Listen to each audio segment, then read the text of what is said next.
এখনো কোনো নেতাকর্মী হয়তো বিভ্রান্ত হয়ে এমন কোনো কিছু কাজ করেছেন যেই কাজের নৈতিক কোনো সমর্থন আমাদের পক্ষে দেওয়া সম্ভব নয়।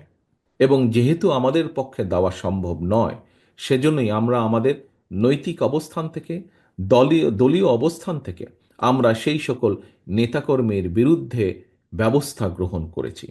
আমরা প্রত্যাশা করছি যে অন্তর্বর্তীকালীন যে সরকার, এই সরকার যার প্রধান কাজ হচ্ছে দেশের মানুষের প্রত্যাশা অনুযায়ী একটি নিরপেক্ষ স্বচ্ছ নির্বাচন উপস্থাপন করা বা উপহার দেওয়া দেশকে, আমরা প্রত্যাশা করি সেই কাজটি মনোযোগ সহকারে যত দ্রুত সম্ভব এই অন্তর্বর্তীকালীন সরকার সেটি করবেন। আমি দেশবাসীকে সাথে নিয়ে একটা আন্দোলন সৃষ্টি করতে চাই, যে ভোটের অধিকার প্রতিষ্ঠার আন্দোলন। শুধু ভোট দেওয়ার অধিকার নয়, ভোটের অধিকার প্রতিষ্ঠার আন্দোলন। আপনার নিজের জমিটা যখন পাহারা দেন, নিজের ভোটটাও পাহারা দেবেন।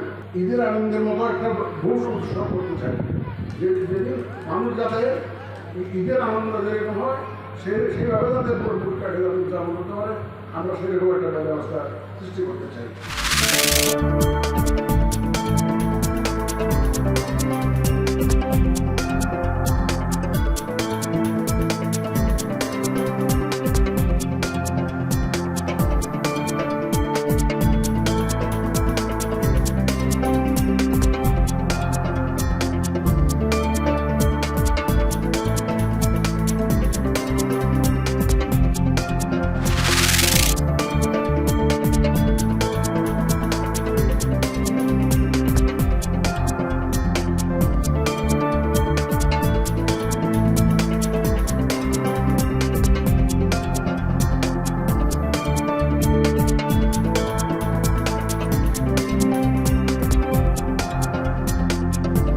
সালাম স্টিলের বিপরীত নাম একমাত্র সততা, এবং সর্বত্রই আমরা যেখানে যাই করি, যা জবান দেই তা রাখতে চেষ্টা করি, এবং 100% ইনশাল্লাহ রেখি। আর আমাদের সবচেয়ে বড় পুঁজি যেটা, সেটা কোয়ালিটি।